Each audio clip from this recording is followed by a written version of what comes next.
আসসালামু আলাইকুম। শাহিদা ভিলেজ কুকিংয়ে আপনাদের সবাইকে জানাই আন্তরিক শুভেচ্ছা ভালোবাসা। আজকে আমি মাছের ডিমের বড়া করব। তার জন্য নিয়েছি এখানে কতগুলো মাছের ডিম, আর এই মাছের ডিমটা হচ্ছে রুই মাছের ডিম। আর এদিকে নিয়েছি ফুলকপি। রুই মাছের ডিম দিয়ে ফুলকপির বড়া করব আজকে। আর এদিকে ফুলকপিগুলো হালকা ভাপিয়ে কুচো করে নিয়েছি গ্রেটার দিয়ে। ধনিয়া পাতা নিয়েছি, একটা আলু দিয়েছি, পেঁয়াজ কুচো করে নিয়েছি। আর এদিকে ধনিয়া, জিরা, দারচিনি, এলাচ, একটা শুকনো মরিচ গুঁড়ো করে নিলাম। এখানে সব মশলা আছে, একটু চাট মশলা, ধনিয়া গুঁড়া, জিরা গুঁড়া, মরিচ গুঁড়া, হলুদ, লবণ সব কিছু একসঙ্গে রেখে দিয়েছি। এখন আমি মাছের ডিমটা আর এই মশলাগুলো একে একে সব কিছু একসঙ্গে মাখিয়ে নিব। এখন আমি ভালো করে এই ফুলকপি, আলু আর ধনিয়া পাতা, পেঁয়াজ কুচি, শুকনো মরিচের সব মশলাপাতি দিয়ে একে একে হাত দিয়ে ভালো করে মশলাগুলো মাখিয়ে নিচ্ছি।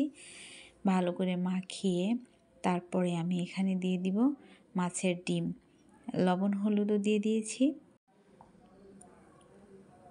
ভালো করে এগুলো চটকে নিলে নরম হবে, তাহলে মাছের ডিমের সাথে অ্যাডজাস্ট হয়ে যাবে। তার জন্য একটু ভালো করে চটকে নিয়েছি। আর এখানে আমি একটু বেসন দিয়ে দিয়েছি, আর দিয়ে দিলাম মাছের ডিমটা। ভালো করে হাত দিয়ে চটকে নিয়েছি। তারপর একটা কড়াই দিয়ে দিয়েছি, কড়াইয়ে তেল দিয়ে দিলাম। একে একে সবগুলো ফুলকপি মাছের ডিমের বড়া আমি বানিয়ে নিব। এই ডিম বড়াটা যে কোনো সবজি দিয়ে বানালে খুবই ভালো লাগে খেতে, আর অনেকটা মুচমুচে হয়। তো একে একে সবগুলো বড়া আমি উল্টে নিচ্ছি। উল্টে পাল্টে সব কিছু ভেজে নিব। সবগুলো বড়া আমার ভাজা হয়ে গেছে, আর অনেক মুচমুচে হয়েছে বড়াগুলো। তো কেমন হয়েছে অবশ্যই কমেন্টে জানাবেন।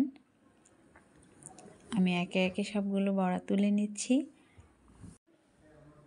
তো ভালো লাগলে অবশ্যই লাইক, কমেন্ট, শেয়ার করবেন আর সাবস্ক্রাইব করবেন। আল্লাহ হাফেজ।